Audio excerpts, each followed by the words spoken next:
Hello again, guys. This is Gregola Productions here, and welcome back to another episode of the GPWS, where we are going to reassemble our movement. Now, what we did in the last episode was put our hairspring, balance wheel, all that fun stuff in, put the movement together, and I will admit I have oiled some of the pivots already. I oiled this guy, this guy, this guy, and this guy, I think. Pretty sure.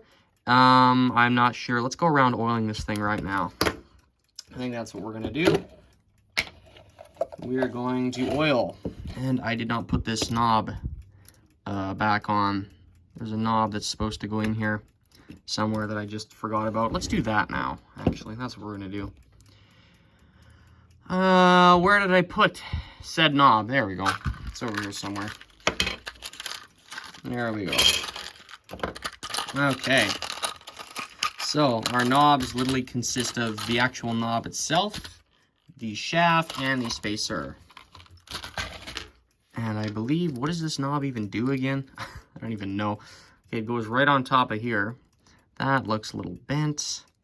Wonder if I should do anything about that. I think we will. Where are the needle nose pliers? Here we are.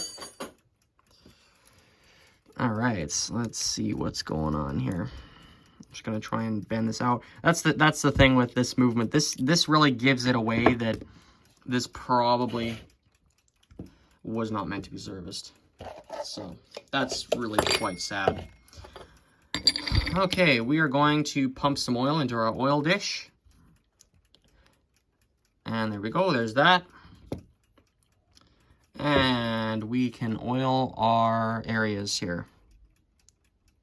You know what, that might be too much. I'm gonna get very, very small amounts of oil in there. There we go. Because this stuff spreads out like crazy, eh? So, okay, we're going to stick that in there. And we're going to stick it right through there. There we go. I think this goes... Oh, this, okay, there's like a thing that stops it from going through. You know what, viewers? I'm just going to go back and look at the old video. I feel like I'm doing something wrong. Okay, no, that looks right. Amazingly enough, so we're going to use that. Whoops, that just fell out. Interestingly enough, unlike all the old classic movements, there's no washers, nothing. Just plain old, stick the knob in there, and you're ready to roll, apparently. Just gonna oil the bottom of the spacer here. Now we're gonna use my special pressing machine that I have concocted. And hopefully the movement doesn't get, like, bent out of shape or some dumb thing like that. Doesn't happen. All right, but before we go over there, and we are going to use my special pressing machine here to get this knob on, and I'm really hoping that no dumb things happen and somehow the plates get bent or something stupid like that happens. We're back at the sawhorse now, and we're just going to stick our knob in there. I'm putting the I'm just going to make sure this is actually straight, first of all. As you can see, I've got my, like, this is literally, you know, it's a Black & Decker sawhorse from the 80s at some point. I've got a piece of aluminum strapped onto here via zip tie and a piece of steel on here. This kind of makes a great little improv vise, and also a kind of a nice pressing machine for movements that have, you know, you've got a knob that needs to be pressed on, put the knob on this side. You've got a gear or something on the other side. And to kind of not totally mash that gear into oblivion, you got a piece of aluminum here, which is much softer. So that's kind of what the logic is by having two different pieces of metal on here. Anyway, if we just angle this thing in the right way, you can easily, like with this type of device, you can easily see the appeal of why Westclox wanted these types of machines to put their knobs and stuff on. And yes, I am pushing it on, and hopefully it doesn't get all messed up. Here, let's just pull back actually for a second. Come on. You gotta be careful with this thing, because I don't want, or you don't want, we both don't want the actual shaft to bend or something like that, because sometimes that can happen. Okay, that looks like it's in.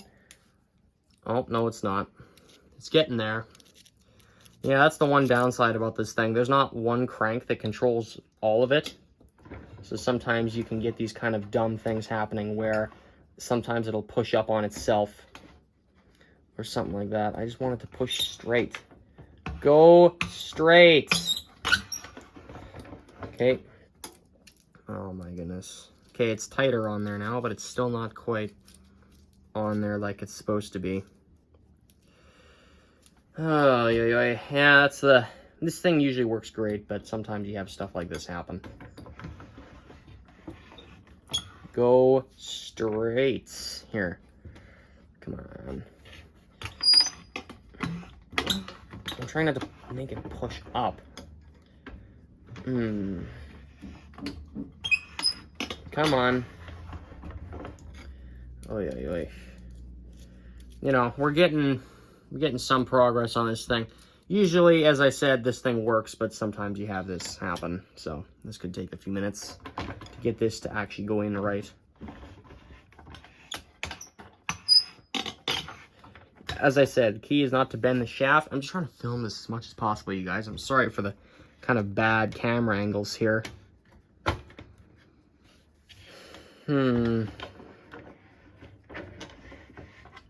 Just trying to get it in.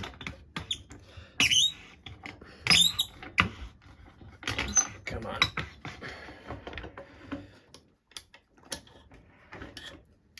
Is this in now? I think that's probably in enough. Actually, it could be in a little bit more, couldn't it? I don't know. Do you guys want to test that as is? Because this thing doesn't have any screws or anything to, because unlike literally every other movement, this thing doesn't have any sort of mechanism that's already attached to give this gear some kind of tension where it's not supposed to move. No, this thing is literally just spinning free in the shaft, no matter how tight I press this thing on. Well, you know, there's some play here, but if I were to get this thing fairly tight, I'm pretty sure it wouldn't play, but you know what I mean. You know kind of what I'm trying to say, I hope. That there's nothing here to stop this thing from doing that. I'm not sure. I can't remember if this had much play in it originally. I don't think it did. I can't recall it ever doing that before I took it off. So I guess we're going to keep just trying to get this thing on just a little bit tighter.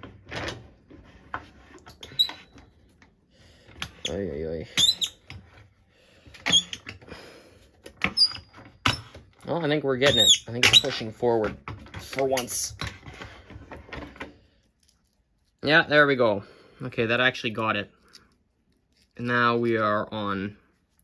So I'm going to leave it at that, and then I'm going to see what this thing does now. The more I play with this movement, the more I'm scared something will break on it, because it just doesn't seem like, you know, it's not acting too interested in being serviced, if you know what I mean.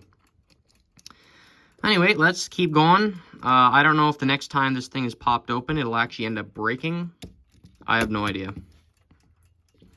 But yeah, this thing is totally cheapened out. I'm a little disappointed with it.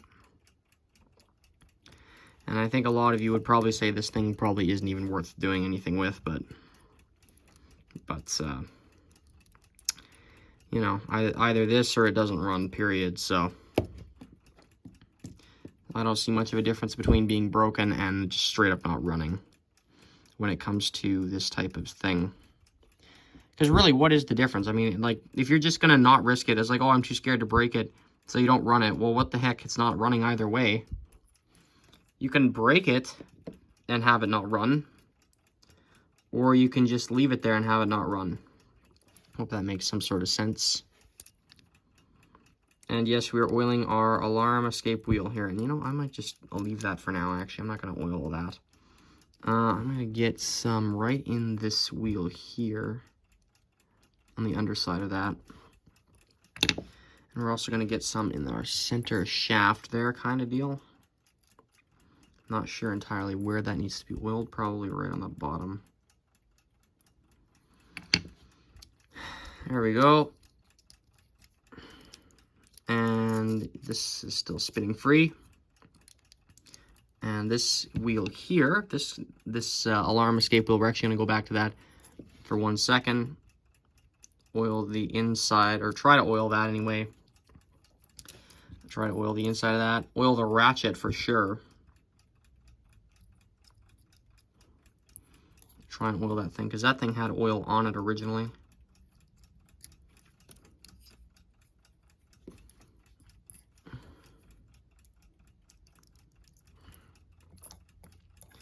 And of course, that's a really hard angle to get at now. due to the position of this thing. Okay. Yeah, that's hard to get at. Yeah, this thing is hard to get at. For sure.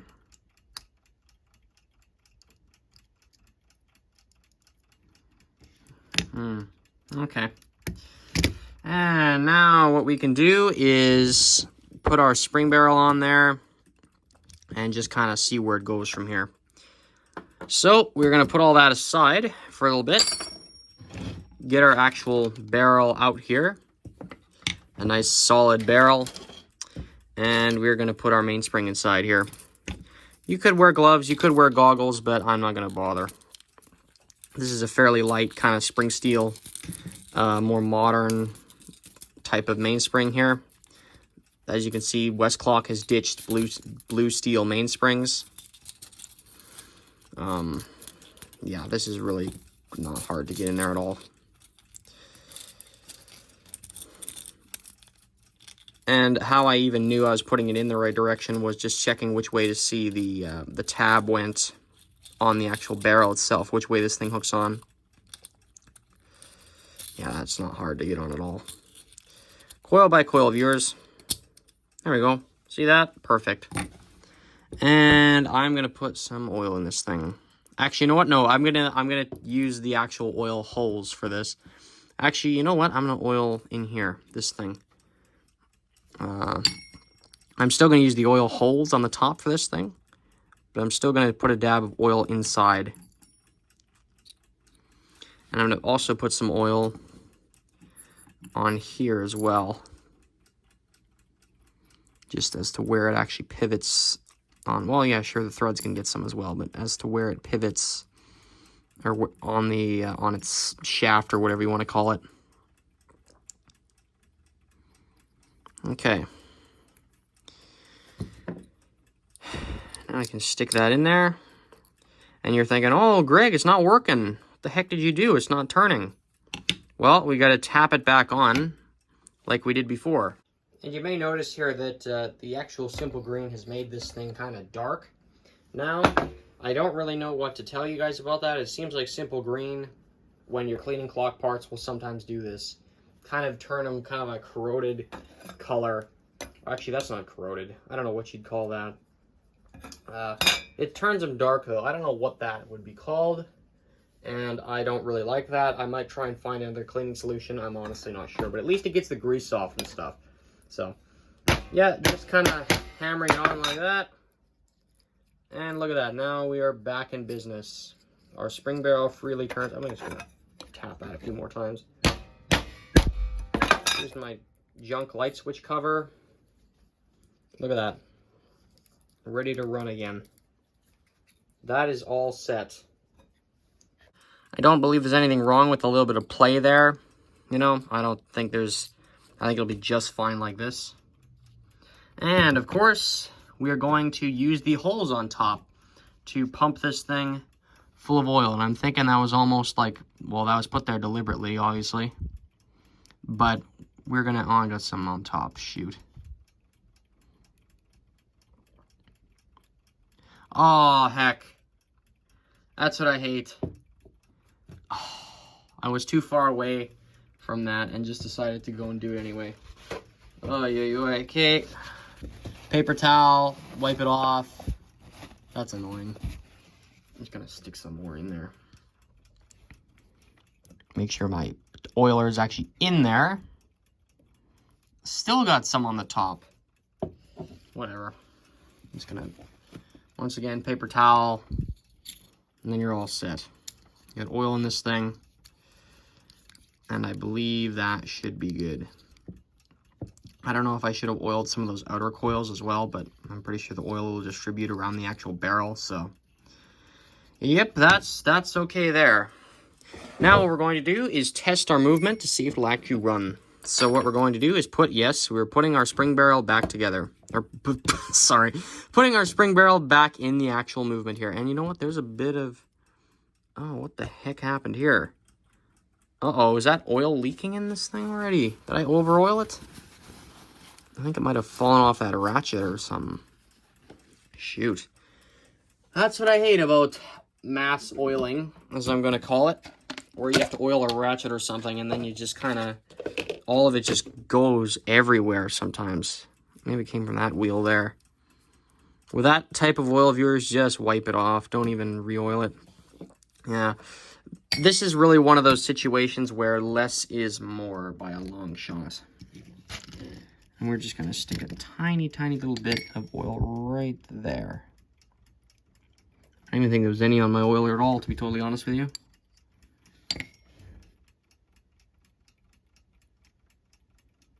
Okay, that was once again too much. Yeah, oiling can be annoying that way. It can very much be annoying that way. I think this, does it need oil on this washer here? I don't know. On the previous designs, this little wheel here would go up against the washer there. It'd actually spin on it, so I'm just going to stick a little bit of oil there, just in case it does somehow. Okay. We're going to stick it in. It's almost in. There we go. Now we are engaged. And now what we can do is, oh yeah, and just while you're doing this, your viewers, make sure the actual barrel is lining up with both this ratchet wheel here and also the center wheel, because there's not going to be a whole lot of power transferred if it's not even hooked up to that. So yeah, you get the idea. You want it to actually attach. There's our barrel cover. It goes on like that. Just gonna actually dab just a little bit of oil under this thing. There we go.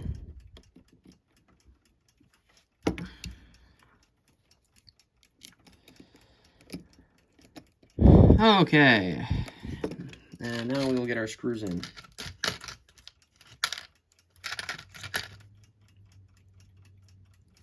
And these screws are very reminiscent of the previous installments screws. I think these might even be the same screws. Okay. There we go. See, is it still all working right in here? I believe so. Yeah, we can actually wind this thing just by doing that. Okay. Let's get our other screw on. I don't know how much you want me to just skip over this type of stuff. I mean, I'm literally just, like, doing very simple, elementary type stuff. I don't know if you guys even want to see that. I don't know how many of you are even watching this. Oh boy, oh boy. Yeah, this thing can be annoying. Okay. There we go. Our spring barrel is attached. And our ratchet wheel keeps it all wound up tight, and then the power is transferred. It goes the opposite direction. Let's see if it'll actually run. Of course, it's not oiled all the way either, so well, it doesn't look like it wants to. I haven't oiled a lot of this stuff, so I guess let's continue doing that, shall we? I'm trying to get the best angle of oiling the actual pallet fork and all this stuff here, all this fun jazz. Oh, yeah, it doesn't seem to really want to be too enthusiastic to run now, does it? Well, we'll keep up our hope until we oil all the pivots and nothing happens. Now we're going to oil both pallets. And we're going to oil, shoot, what are we going to oil next? I just totally forgot what I was doing there for a second, viewers. We're going to oil our other one. Or try to. Yeah, sorry for the terrible filming, you guys. Oh, yeah, maybe I should just skip ahead. I don't think you guys are really learning anything from this. Okay, now what I'm doing is I've actually wound the mainspring fully up, and I'm just oiling every tooth of our pallet, or our escape wheel. The names are escaping me right now. Yeah, for a movement like this, I'm doing every tooth. Simply because of just, you know, it's not being too optimistic to run right now. It's also out of beat. That might have something to do with it. Okay, we're gonna move our regulator out of the way. And maybe we'll get some of that oil actually flowing in this thing. Oh, here, you know what? I'm gonna set the beat on this thing. Yeah, this thing keeps tipping over simply because it's so light. Okay, what you can do is to adjust, you know, because you can see our beat here. This movement isn't quite centered. Well, maybe it is. It's sort of centered with the pallet, but not really the actual impulse pin. So there's a slot in the cullet there, and what you can do is just adjust this. And of course, I got a magnetic screwdriver, so it's not working. Oy, oy, oy. Well, that didn't really do much, did it? It's acting like it kind of wants to run, but seemingly getting kind of stuck up somewhere.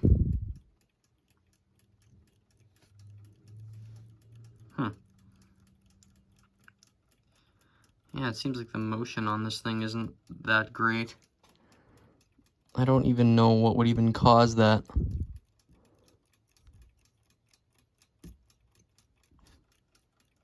And it wants to run, like, as you can see, there's power going to the escapement, but...